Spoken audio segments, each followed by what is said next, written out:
Shavua Tov, Parashat Balak.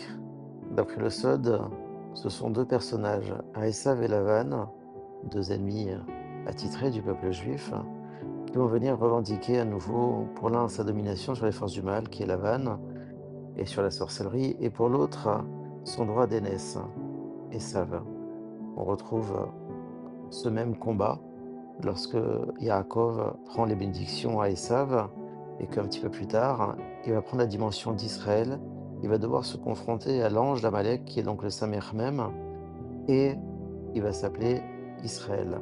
Dans la paracha de la semaine dernière, eh bien, nous avons les bénis Israël qui vont chanter Az Yashir Israël, qui vont prendre la dimension d'Israël avec les premiers combats contre Sihon et Og. Alors à ce moment-là, lorsque Amalek voit que Israël prend sa place, il va venir chercher à défendre ses intérêts, celle de Réchit. Réchit, c'est-à-dire de la tête.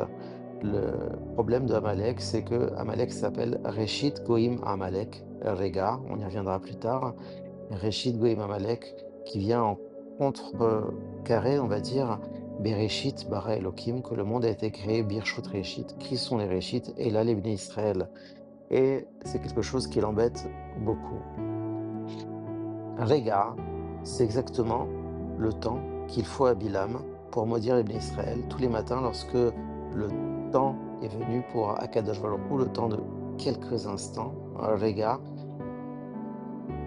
du contraire de la miséricorde. On va garder des mots simples comme dans la Torah.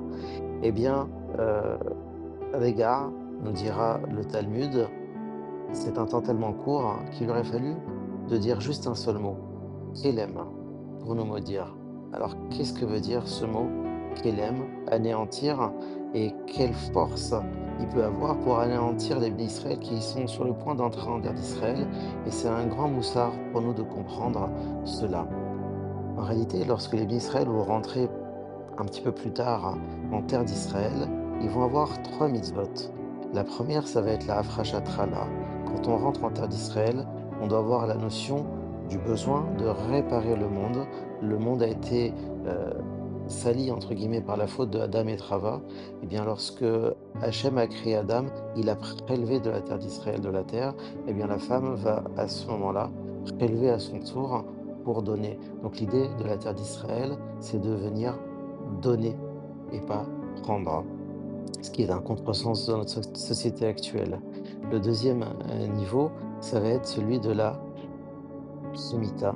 La Shemitah, c'est le Shabbat absolu. C'est-à-dire que le Shabbat, on se repose, mais c'est un jour. Là, ça va être pendant un an. Et non seulement on va se reposer, on va étudier la Torah pendant un an, mais en plus, tout ce qui est à toi est à moi, tout ce qui est à moi est à toi. C'est-à-dire que j'ouvre tous mes comptes, j'ouvre tout ce qui m'appartient. Et donc, c'est la Emouna absolue.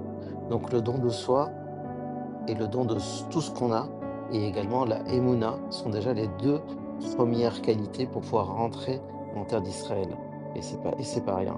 La troisième qualité, eh bien, c'est celle qui va être la troisième mitzvah lorsqu'on arrive en terre d'Israël, et c'est justement celui qui va chercher à contrecarrer Bilam dans cette paracha, puisqu'il va nous parler de Agag. Effectivement, le roi Shaoul va devoir tuer Agag, qui est le roi d'Amalek, et donc décimer ce roi d'Amalek.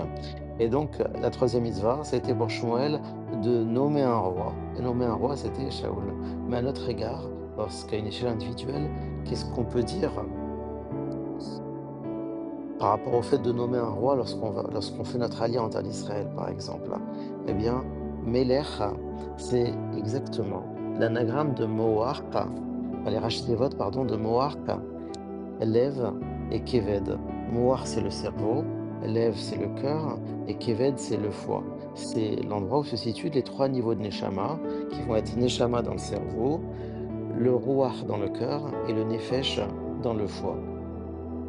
Eh bien, logiquement, on est censé réfléchir avec notre cerveau, c'est-à-dire que notre intellect est censé dominer notre corps de façon à ce que ce soit pas notre cœur, donc nos émotions qui nous guident, et là, ça serait très grave, ou encore pire, notre nefesh, où là, on serait complètement impulsif, voire même sanguinaire. Eh bien, l'idée, c'est ça. Et comment est-ce qu'on peut faire? Bah, le Tanya va nous expliquer que déjà, notre corps, on va arriver à le nourrir avec de la nourriture, cachère bien sûr, mais il faut pas oublier que la neshama, il faut également la nourrir. Et comment est-ce qu'on la nourrit? Avec Torah, mitzvot, tefilot.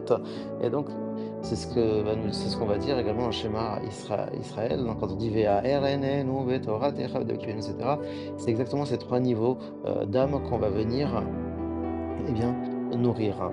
Donc, l'étude de la Torah, la pratique des mitzvot, elle est essentielle pour rester un méler, pour que sur soi, ce soit son intellect qui domine ses passions. Et pour qu'on reste un béné Israël, parce que les fils d'Amalek, que sont Bilam et Balak, vont vouloir Arali, ils vont vouloir maudire le lit. C'est quoi le lit? C'est le lien qu'on va avoir avec Kadosh Baruch Hu, on s'appelle Israël pour dire li roche.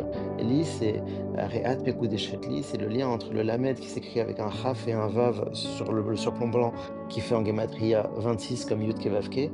Et Li, donc c'est 26 qui va s'allier avec le 10 qui vont être les Bnei Israël à travers les 10 paroles donc avec la Torah. Et le Yud, c'est également la plus petite lettre de l'alphabet, donc on peut s'allier à Kadosh Baruch Hu quand on se fait tout petit, Anav Me'od.